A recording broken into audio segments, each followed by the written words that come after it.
this is really something that the whole world needs to look at because, with climate change and the emergencies that they're all declaring and executive orders that they're passing in America, where are they going with this? Are they going to limit our ability to farm? And I always say with the climate stuff, it's like, okay, if you do it, just because you're doing it doesn't mean you're doing it right.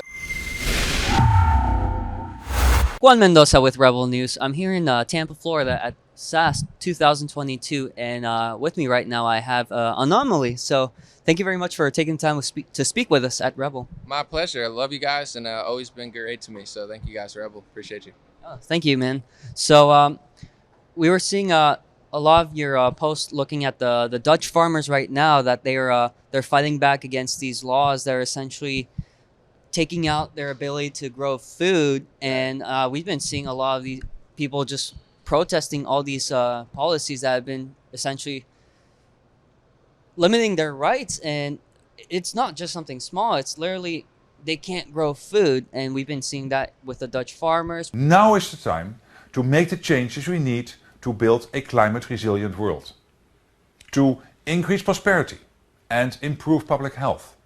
We've been seeing that with the trucker convoy in Canada. But what are your thoughts about everything that happened recently with the Dutch farmers? Yeah, that's like a whole new wave of, obviously, with everything, whether it be the COVID restriction stuff, there's like, it affects businesses. And this seems to be the new wave of basically climate policies really affecting the food industry. I saw all the Dutch farmers and it looked like epic. It's just like a scene. I'm like, all right, I got to do my research and read what's going on. And apparently they're trying to pass, or they're in the process of passing or passed, these bills that would tell certain farmers you're only allowed to have a certain amount of cows. Like, you have to downsize because the cows are causing climate change. And I mean, it would drastically just wipe out entire industries and entire business models if you had to cut down. I forget the exact number, but it wasn't very many for a lot of big farmers. So this is really something that the whole world needs to look at because, with climate change and the emergencies that they're all declaring and executive orders that they're passing in America, where are they going with this? Are they going to limit our ability to farm?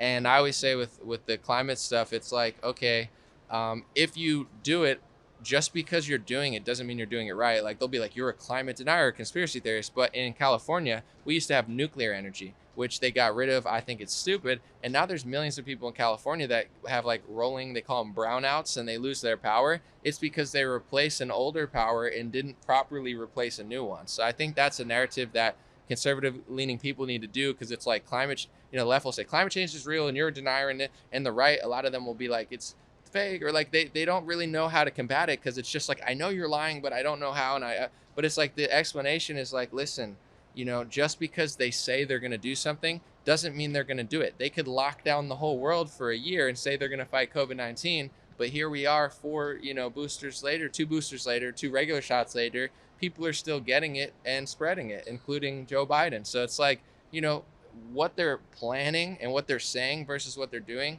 are 2 very different things. And whether they're purposely doing it or they're just very sloppy, it looks like they're ready to change the food industry forever and wipe out, the free commerce of meat, which is very alarming.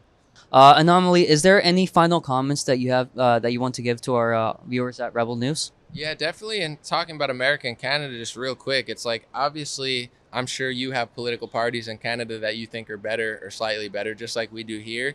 But Trudeau was in on it. Doug Ford was in on it. Trump was in on it. Biden was in on it. They printed trillions of dollars in this country and then did lockdowns. And, we're just way too in on it for too long. I know Doug Ford was in on it for way too long, for a conservative. And I'm looking at it and it's like, listen, maybe we're lucky in Canada and America because we could take that type of economic hit. But Panama, Sri Lanka, these are way tinier countries and tinier economies. So it's like a lot of this is overspilling of them just decimating their sector of travel and, tourism, which is where they made all their money. So you read up why Sri Lanka is doing so bad. It's quite a few things, but the pandemic lockdown restrictions, there's definitely one of the largest parts of it. So, I hope people wake up and realize that it's like, don't get too emotional. I'm sure in Canada, it's the same thing as America. Like, oh, I like Trudeau or I don't like him, but I don't like right wingers. Forget about who you like and don't like. See through the nonsense. They want you to get divided and fight with each other over stupid stuff.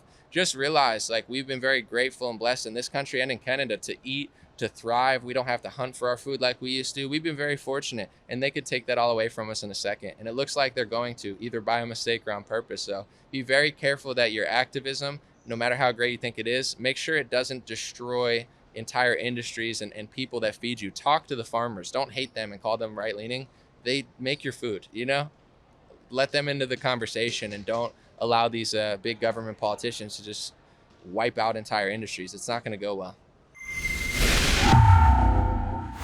Hey guys, thank you very much for tuning into our content here, looking at SAS 2022. We got a lot of great coverage, interviews with high-profile journalists, and many members of Congress here. So you can go to tpusareports.com to get more content like this. If you would like to help us fund these trips such as these, you can do so by going to that link as well.